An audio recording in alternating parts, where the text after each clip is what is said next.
Hello friends, welcome to today's session.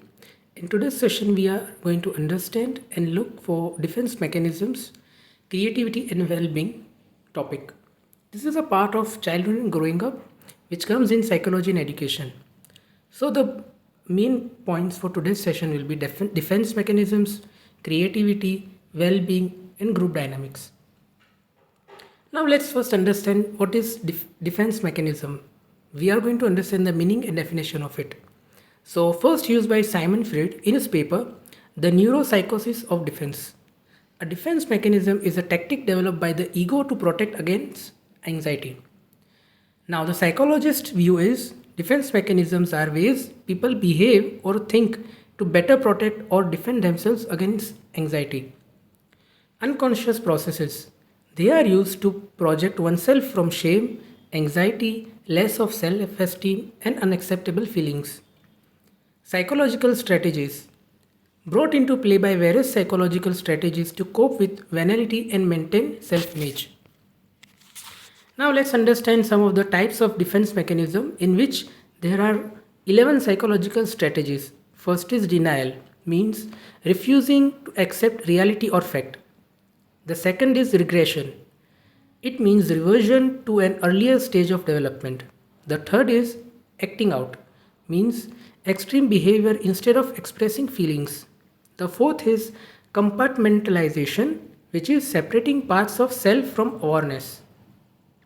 The fifth is projection, converting own unacceptable thoughts to others. Sixth is reaction formation, which is converting impulses into their opposite. Seventh is repression, which is unconscious blocking of unacceptable thoughts. Eighth is rationalization, means putting a different explanation for reality. Ninth is displacement, means directing emotions towards a less threatening target. Tenth is sublimation, which is redirecting impulses into positive activities. And the last is multiple personality disorder, which is also known as maintenance of two plus distinct personality states at a time. Now the key mechanisms explained with real life example. Let's understand how they work in real life. So first is denial, regression, projection, displacement. So let's understand some of the example of those mechanisms. So first is denial. For example, a functioning alcoholic who simply denies that they have a drinking problem, painting to how well they function in job and relationships. In regression example, like an adolescent overwhelmed with fear, anger, and growing sexual impulses might become clingy and start exhibiting earlier childhood behaviors like bedwetting. Projection example is a spouse angry at their partner who does not listen, when in fact it is the angry spouse who does not listen. Fourth is displacement, and the example is getting angry at your employees because you had a bad day at work. Reacting to them is less problematic than reacting to your boss. Now let's understand some of the classroom applications of group dynamics.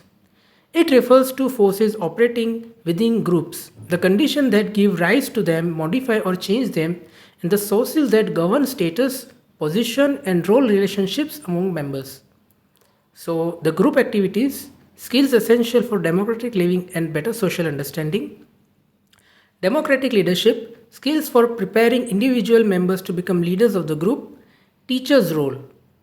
Teacher must remain neutral in leader selection. Must understand group dynamics, friendships, and preferences of members. The group techniques are buzz session, which can be done within 5 to 6 students, brainstorming, which is creative ideas. Third is recreational experiences, means drama, picnics, etc.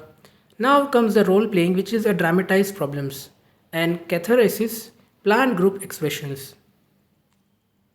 Now let's understand the creativity topic. We will understand the concepts, definition, and characteristics of it. So, general definition is the ability to think in novel and unusual ways and to come up with unique solutions to problems. David Bond says creativity is, in my view, something that is impossible to define in words. And Wright and Petkoff says ability to produce ideas, objects, or problem solutions that are novel, appropriate, and useful. Now let's understand some key differences between creativity and intelligence. So creativity is perceives things in novel ways, makes innovation creation, while intelligence acquires knowledge and utilizes it accordingly. So creativity generally is ill structured, measures creative thinking, and intelligence generally well structured measures general mental ability. Creativity is open ended, convergent, and divergent thinking, while intelligence is mostly close ended, convergent thinking only. While creativity is high context dependency, difficult in teaching and testing, and at the same time, intelligence is low context dependency, easy to moderate in testing. Now, let's understand some of the techniques for fostering creativity. So, we will discuss or we'll talk regarding 5 creative techniques and 8 methods. So the 5 creative techniques is brainstorming, creative problem solving, mind mapping, synaptic means lateral thinking, and group discussion. And the 8th methods of fostering is art, music and culture, collaborative thinking, discussions among groups, effective strategies, intrinsic motivation, congenial environment, creativity model, and student support. In the whole session, whenever you feel that you need to go slow, you can decrease the speed of the video or you can just pause the video and read it on your pace. Now let's understand the well-being topic, which have 7 dimensions of wellness. So it includes global judgments of life, satisfaction, and feelings ranging from depression to joy. The presence of positive emotions, satisfaction with life, fulfillment, and positive functioning. Now let's understand some of the key dimensions of well-being, which is physical, intellectual, environmental, vocational, social, emotional, and spiritual. The physical dimension says move, eat better, build strength, flexibility, endurance, integrate nutritious foods. The intellectual part says boost your brain, active open mind, engage in stimulating activities to stay sharp. Love the earth, help the planet, and bring a sense of accomplishment and well being comes into environmental, while for vocational, live with purpose, share your special gifts, skills, and talents to enrich your life. In social, it comes with connects with others, nurture relationships, creative, healthy support networks for life. Emotional says practice gratitude, self esteem, and optimism, be mindful, and live in the moment. And the 7th dimension, which is a spiritual one, comes with nourish your soul, core beliefs, and values that shape you and creative harmony. Now let's understand some of the factors that influence well being. This is research backed factors for a happy life. And this is need to understand to go for a happy life. So intimate relationships, happy intimate relationships with partner. This actually influence well-being. Social network is a network of close friends. Career, enjoyable and fulfilling career. Financial security means enough money. Exercise means regular exercise. Nutrition means a good diet, a nutritional diet. Rest, which is very important, which is enough sleep. Spirituality means religious beliefs, and hobbies is fun hobbies and leisure pursuits. Self esteem means a healthy self esteem. Goals should be realistic and achievable. Purpose is very important and should have a meaning, while belonging is a sense and adaptability is the ability to adapt to change. And democracy is living in fair and democratic society. So this is it from the whole session. Let's see some of the key takeaways from the whole session which we just went through.